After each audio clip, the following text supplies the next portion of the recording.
Good morning and welcome to Behind the Screen. This is episode 100. This is kind of a milestone episode for me. I actually think going forward we may not number episodes just so it's a little bit easier. People don't have to think, oh my God, this is episode 100. I don't want to just dive right into it. You don't have to go back and listen. They're not cumulative. They're not concatenated in any way. You can just jump in wherever you like. Good morning to everyone, the Landauer, to Grom, to Sergeant. Yes, there is a bundle of Savage Worlds goodness on Drive-Thru RPG right now. It's a memorial bundle. If you can go check it out, I'll put a link in the show notes.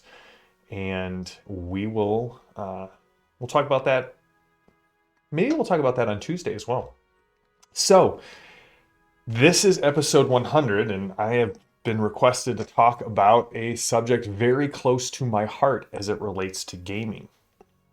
And got some announcements, but we'll save those till the end. So there is and I know people in the chat have mentioned this, gaming as therapy. And while I'm not saying gaming can't be therapeutic, that it doesn't allow us to interact with our Jungian shadow selves. Morning, Bob. Thanks for joining. I don't think inherently gaming is therapy in the way that the term is being used now. I think that it's very dangerous to approach our gaming or even ask our game masters to be our therapist. I barely have a handle and a lid on my own stuff, let alone yours.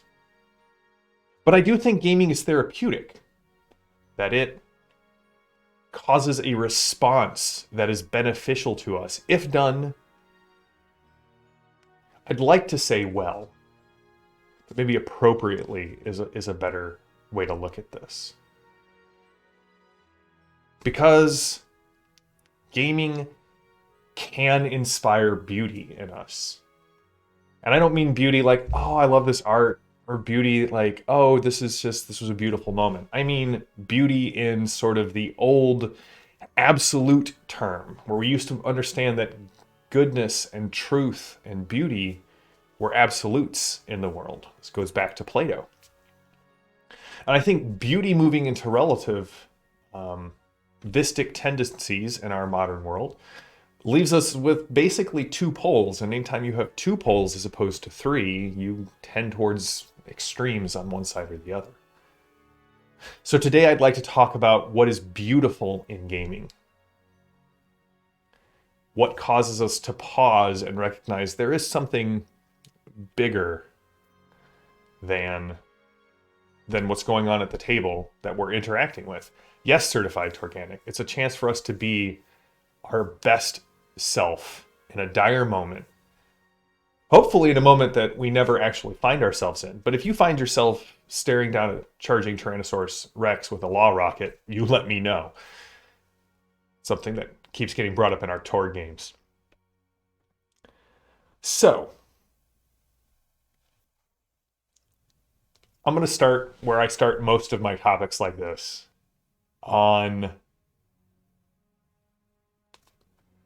with Greg Stafford, because Stafford is sort of my North Star when it comes to gaming. And he wrote, role-playing activates a critical human process that has been nearly killed by over-rationalization and materialism. Role-playing is a way for humans to interact with our deep, hidden, and mythological selves. They're a way to feed our soul. Man.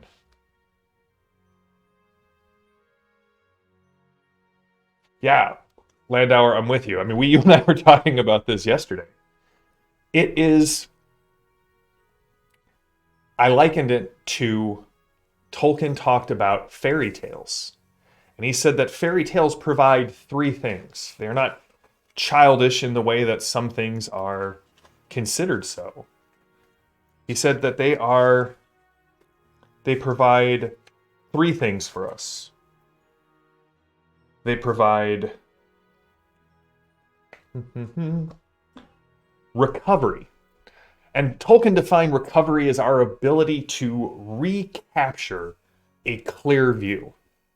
I think I've used this before. Lewis talks about the thing about fairy tales is that everyone wears their insides on their outsides.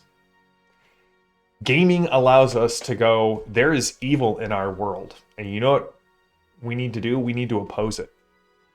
It allows us to peel away all of the worries and the cares of our world and engage in something enjoyable that helps us get a moment of clarity. It's the break in the clouds for a lot of us in our week. It's the same reason we go to see movies. We stop and we allow ourselves to forget the outside.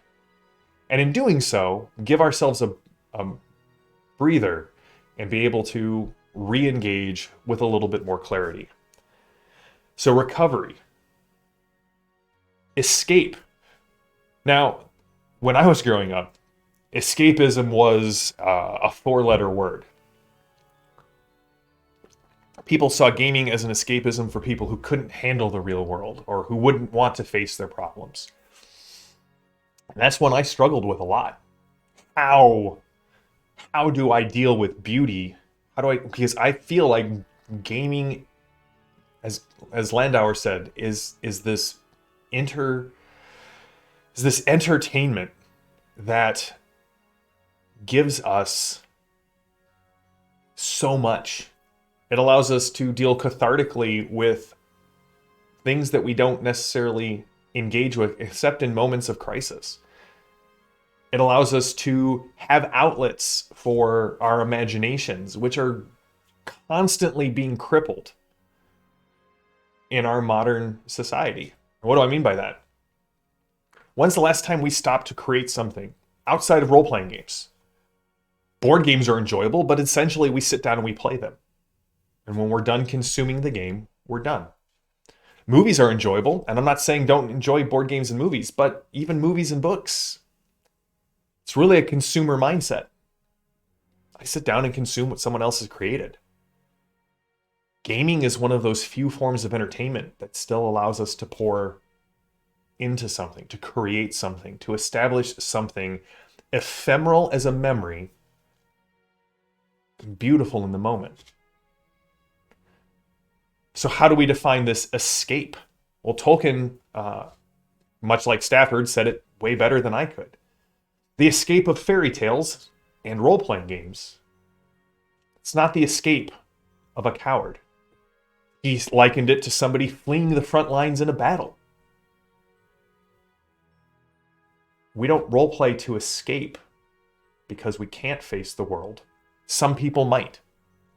Again, I'm talking about my personal experience and those at my table.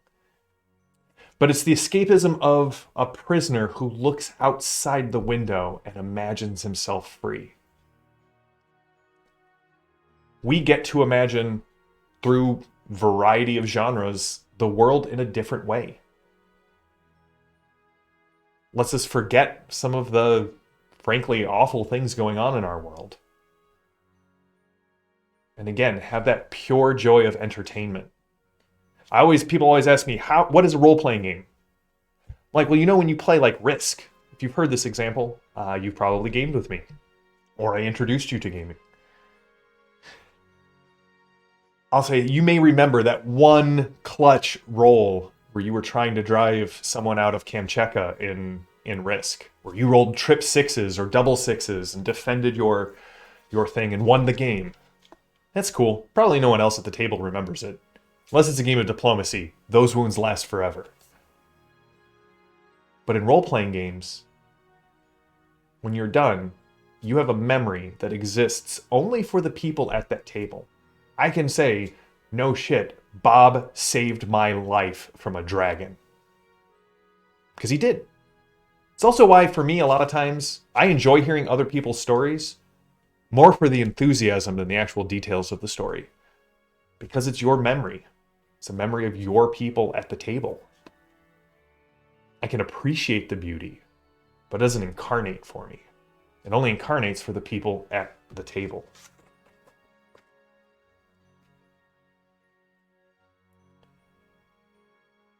And the last thing is consolation. Consolation, this idea of joy in sorrow. Tolkien described it as the eucatastrophe, that moment where everything seems darkest and it pivots, and suddenly we have joy, even in sorrow. There are some movies that get this right. For me, one of the most poignant points, I think, for everybody, right? Cap picks up the hammer in Endgame. If you haven't seen Endgame, spoiler alert.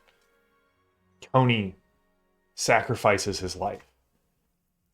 Those points were only as poignant as they were because of a 10-year buildup. But that's what we're talking about here. The thing, when all is lost, Chris rolls a natural 20. Someone criticals. The Lich is thrown down. The Dragon Emperor destroyed. Absolute is sealed beyond the walls of the world. That does something for us that I don't even think we're consciously aware of. In engaging with this form of entertainment, we're reminded that hope exists, no matter how dark things seem. And I have run very dark games. Joy comes with the morning.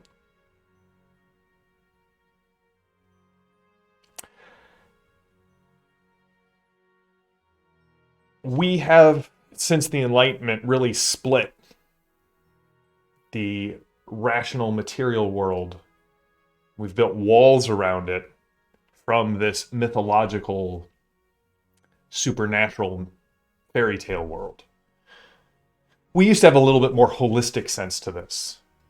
And I think that's one of the beauties of gaming. When we play Deadlands, none of us question that the Manitou exist. None of us question that the huckster can cast spells with the cards. We're not looking for the materialistic reason. We accept the world as it is. In Holler, the Fae exist just beyond the edges of town. In Rifts, magic has poured back with a vengeance. I feel like I'm using a lot of Savage Worlds examples, but we'll roll with it.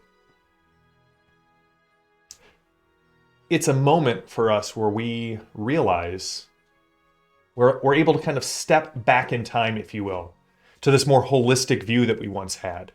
It's why a lot of the modern discussions around gaming don't interest me.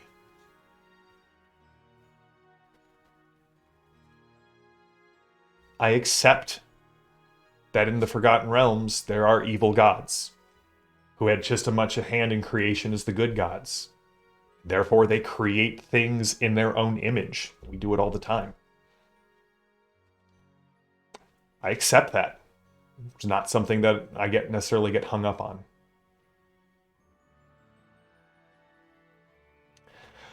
So, how do we engage with this? Well, I had a discussion with one of my friends a lot about this. And I think the true moments of beauty break in where we're a little vulnerable with each other, which is hard to do. I think the modern tendency is to not engage with vulnerability very often. We actually have seen a trend recently to establish far more, in the interest of helping people at a table. I think we have put barriers to being vulnerable there. You have to be willing to cry with your group, to laugh, to get angry.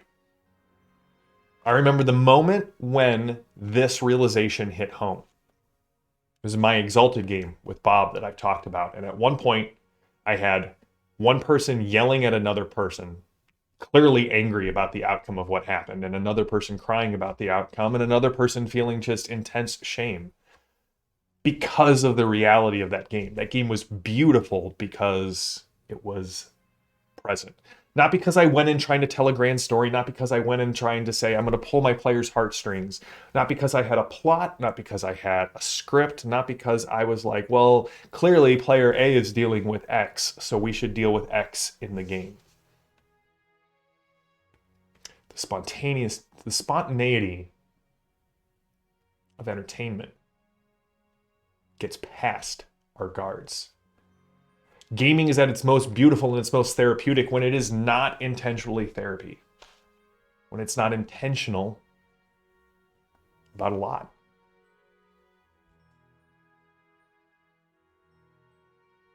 There's also something beautiful of sitting down around the table with friends. I talk a lot about this in a paper that's going to be released in a book that I'll share when it goes live.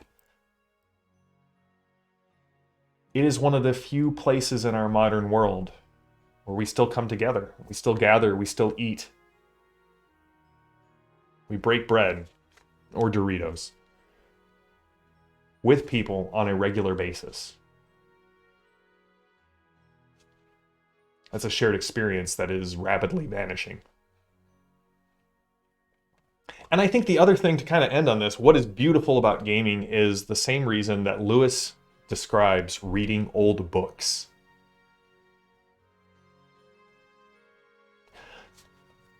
Lewis said the value of reading old books is not just because they're classics, but because they give you insight into the problems, flaws, and realities of another time. If we only read stuff from our time, we will be blind to the flaws and realities of our time because it's the story of, right? The old fish swims by two younger fish and says, "How's the water?" They don't answer him. The older fish swims upstream and the two fish go, "What's water?" If you're in it, you don't know you're in it. Gaming provides that recovery, that ability to step outside of ourselves and look at a medieval world or the realities of the American West.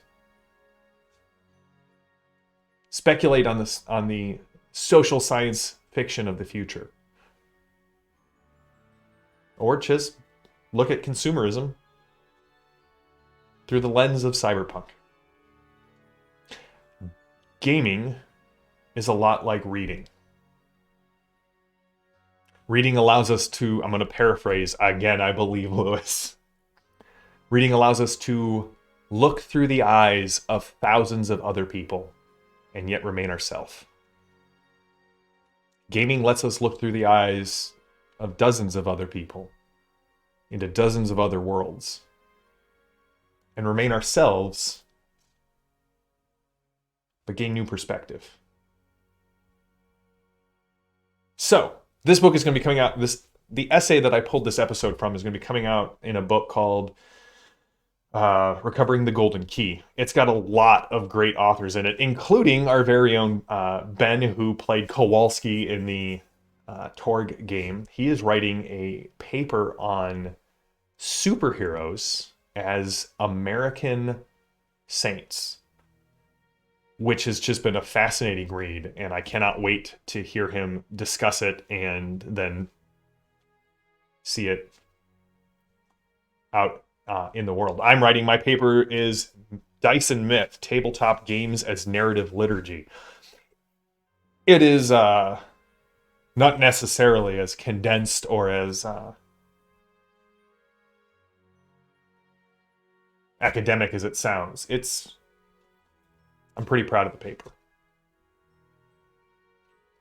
So, I realize that I've completely ignored the chat on this episode, so let me scroll up and pull out some comments. Bob, I know you love that Exalted game. That game goes down in the history of one of the best games I've ever run. Right up there with my Fading Suns game. And hopefully, our Blackbirds game. Bob is playing in a Blackbirds game with myself and my wife and a couple of our friends and his sons, and it has been suitably creepy. Yeah, that game is bonkers. So John said, Landauer said, highest purpose of gaming is entertainment, not clinical praxis. Agreed. John says, Tracy Sizemore's adventures specifically focus on bringing out emotion and release. Yeah, like, those are great narrative beats. There is a reason why the sacrifice play is one of the greatest movie tropes. There's that release. There's that catharsis. Catharsis is a good thing. If you want to learn more about catharsis, I can recommend no higher guide than Aristotle, and go back and look at his, is it his Poetics that he talks about catharsis? Padre, when I talk about role playing, I describe it as interactive storytelling, and there's something about story that humanity needs. I agreed. We need stories. We are far less a scientific collective as we are a narrative collective.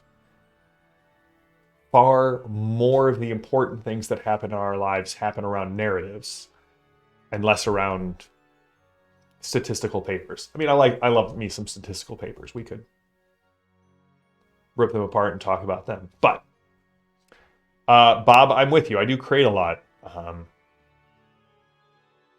By the way, my next role-playing game from Osprey is done editing, and they got the art. It's in layout. Bob did all of the art for Urban Decay, the Punch 'em Up role-playing game that's coming out from Osprey, and I got to review all of it. Just chef's kiss. Yes, Tinker, if you view gaming only as therapy, it stifles the art. It prevents the beauty from coming through.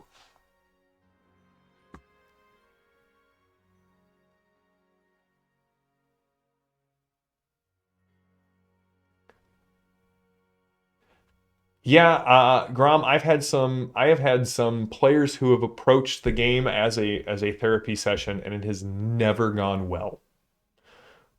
Best case scenario, their character kills another character, and they go out in a mutual orgy of violence, and both people realized, oh, we had some things to work out. We'll make new characters and make sure this doesn't happen again.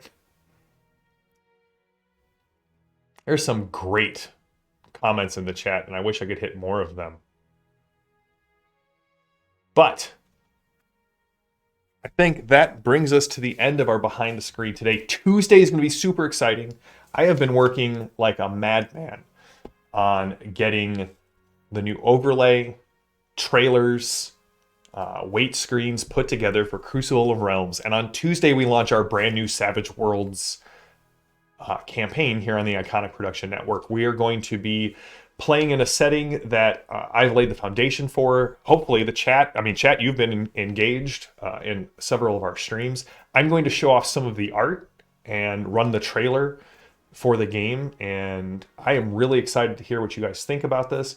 We may even get into a discussion about art afterwards. Yes. So, just remember, gaming is a way to feed our souls, according to Stafford. And as John Wick, the game designer, said, if you think you came up with something cool and new, Stafford probably did it better 30 years ago. Greg Stafford was a unique man who had a deep insight into the mythological and narrative needs of ourselves, humanity as a whole. So, rather than say, go out there and game, go out there and feed your soul. If it's not role-playing games, find something else that does. Looking at art, reading, writing. Go out there and create. If I can say anything about gaming, it pushes back on the sit back and consume mindset that has insidiously infected a lot of us, myself included. Souls need more than consumption. They need to push out. They need to grow.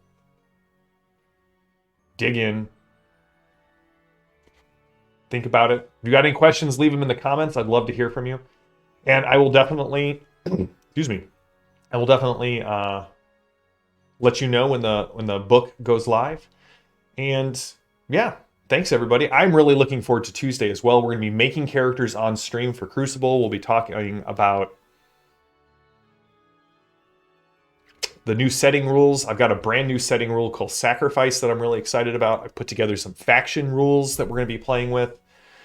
Yeah, really looking forward to it. So, until next time, stay safe, stay healthy, stay gaming. I'm JM. This has been Behind the Screen, and I will catch you all later. Have a good one.